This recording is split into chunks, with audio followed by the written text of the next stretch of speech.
uManele Mdoda, guys, went to Switzerland for honeymoon with ubhei wakhe Mr. James. Sengizombiza kanjalo. Nini 2 weeks ago there was a rumor yokuthi wazikhokhela amalobolo sisters.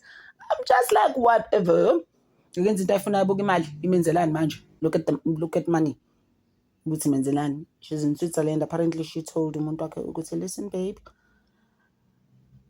ngifuna ukuya endaweni ebandayo and nice and cozy there in Switzerland. Oh my gosh, what a beautiful holiday. Mese kuba uKhuzani, guys. Oh my gosh, uyashada some more. Hayi Khuzani into zakhe ihamba kahle.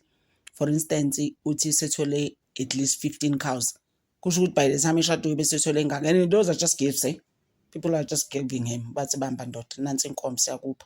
Chances are it's other musicians or bantu basesigodini or abantu bendawo. You'll never know for sure. But I'm just like, yeah. So bezibuya kaKhuzani. The 16th of December 2025. Umgidi ozobuka kaKhuzani is in another level. Beautiful people, it's me, Pamela, on my YouTube. Cho, no, what's the tea? Siyahlaziya.